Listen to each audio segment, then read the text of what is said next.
Leero njagadde okulaga abantu ensibu ekyuka. Loke abantu beeragira bwereere. Era omusajja yagamba omutonzi waffe yasalawo yali mutuufu. Si yaseeka kiti? Abantu beeragira bwereere. Abantu beeragira bwereere. Kubanga nze okusanga omuntu yeeraga yeepanka. Asadi nalabye abasirikale b'ejjo ba general nga beewaayo. Nga bagamba gutusinze. Waliwo General Isa bin Hassan ne Arkadri Baba Arkadri Musa aba general nende aba captain ne bakano bubagaye nedda fe tulina buzibu era tebaba kwatako kintu kyonna baba yise ne basayinga kapapula ne baga musoke mudde je mudda gwe tunasanga nga yatirimbula abantu yakosa abantu okutulugunya okutirimbula n'okutulugunya oyo yagenda ogwa ku kibabu era abakikola batandise okudduka muki mu ggwanga nga kudire mugwe nti bano bajenero abaali omutawaana ennyo kakokola tondeka nyuma ne bane Katonda no wabuyinza Katonda wabuyinza Katonda w'amaanyi ebintu bikyuka nti gwokola ebintu ebibi kati naye oluvannyuma bikola ki natunulidde General Abdul Kadiri omusajja abadde njasa biggu nga bwayogera tebaddamu General Mustafa bamita General Mustafa dandira bidde oyadduse emisinde Mustafa yadduse nti Mustafa yalisa abantu egundi gonya yasibanga abantu mu makomera nga tebabadde emmere ne bafiira mu makomera baziikanga abantu nga balamu Mustafa yadduse essawa bwe yatuuse Mustafa yadduse ne bwaba ggwe bano ba Said Ahmed bonna badduse bakano abalisanga abantu akakanja okategedde akantu ako ebintu byakyuse ensi eno tetumaliranga mu bwereere baatuuka ne banyumiza luli nti baatuuka ku ntaana y'obujjajja bw'onu ne bagisaanyaawo naye omanyi omuntu watuukira okugwa ku ntaana aba yakukyawa nti kati bwetwogerera Bashar Hafez Assad yadduka naye bano beyagalagira nkolanga ebikolobero abamu babakutte bagenda kubatta abasigadde badduse amaka gaabwe abantu bagenze ne baganyaga okategedde akantu ako mpulira allono wa buyinza omutonzi wa buyinza nze nasanga omusajja awo bali mu gavumenti eno yeepanka yazimba lumu yankubirako n'essimu nagenda nenjogera wano ebigambo saayogera bubi nali ntegeeza butegeeza abali mu gavumenti ani yali agamba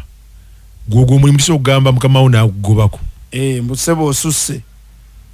naye nga byenjogera by'abantu ate nga y'ensonga kubanga nze sijja kuba ku radio wano nzije kusinika binnyo nga nengera abantu babawunyaabonye nti omuntu atuuse mu ddwaliro asanze buli omu ali ku bibye ontegedde mpulira eddagala libbibwa nsirike nsanga omusajja omusuubuzi omukazi omusuubuzi nga ebbanja interest rate efuuse interest rate ya banka ebintu byebagenda biboya beewola omusajja ajja ebintu byokuva ebweru musajja watu mulinde atundeko mumukkirize naye mukutte ebintu bye kati agenda kukola ki balina okudesigningayo mechanism kakati be nali njogera mbwankubira essimu naye mugamba nti munange era nze nagamba kale kubanga gwonkubidde essimu gw'omanyiddi bwe mugenda kubanga essaawa etuuka omanyiddi bwe mugenda wana abasajja ba Aminobo tebeepanka bali tebamanyi nti era baligenda naye olunaku lwakera bakola ki ne bagenda kakati bannange mbabuulira mmwe muyinza okukola ebintu byemukola ebyekisiru President Museveni ye ayinza okukeera enkya n'avaawo ne famire ye n'egenda gwe osigala wannaffe kati awo bikole nnyo so buli kimu kyonna tukikole ku lwa Uganda nti nakubirako omusajja essimu era yo mukwano gwange ne muganda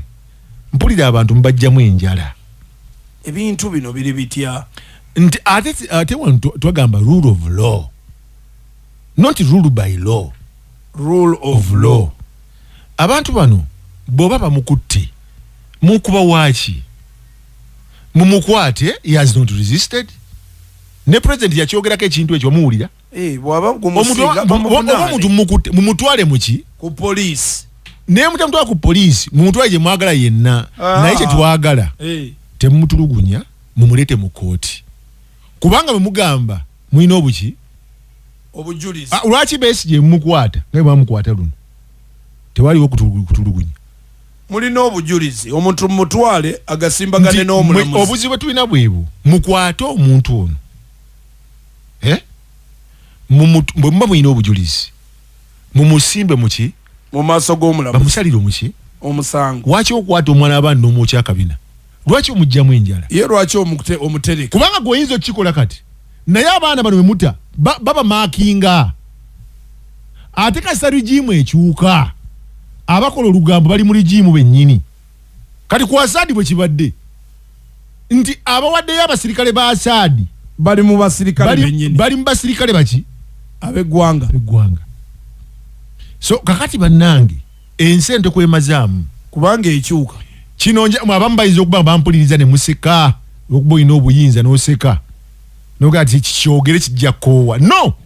ekyobuyinza bwe bunakuggwako ekyobuyinza bwe bukyuka weeyise otya mu bantu kugambye Abdulkadir Yaddusi otegede kyegamba ebintu byaganye kakati bano bageneral bakano abasiriya abeeyisa obulungi essaawa ne babagira bazza mu magye babawandisiza bwakantu awo ne baba tukyabeetegereza bano bagambye tujja bazza mu magye gwe basigadde oli agambye nti ne beewaayo tuli wano era general yagambye nti nze bwe batujjako nagenda ku kyalo kyaffe lwakuba saakola bikolobero nasigala nga ndi free abantu tebakola ki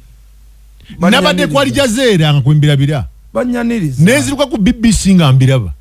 abantu banyaniriza omutonzi waffe yakola ki yasala wakadde kankute obuyinza era obuyina enkya bukola ki bugenda kati badde tweyise bulungi nze ndabira nnyo ku Assad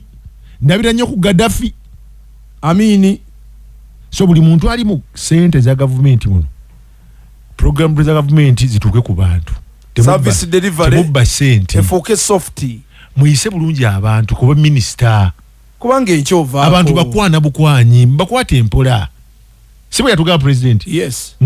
omukwana tokkirizibwa wadde okuntiisa si bwe yagamba akadde katukute pain aid capsules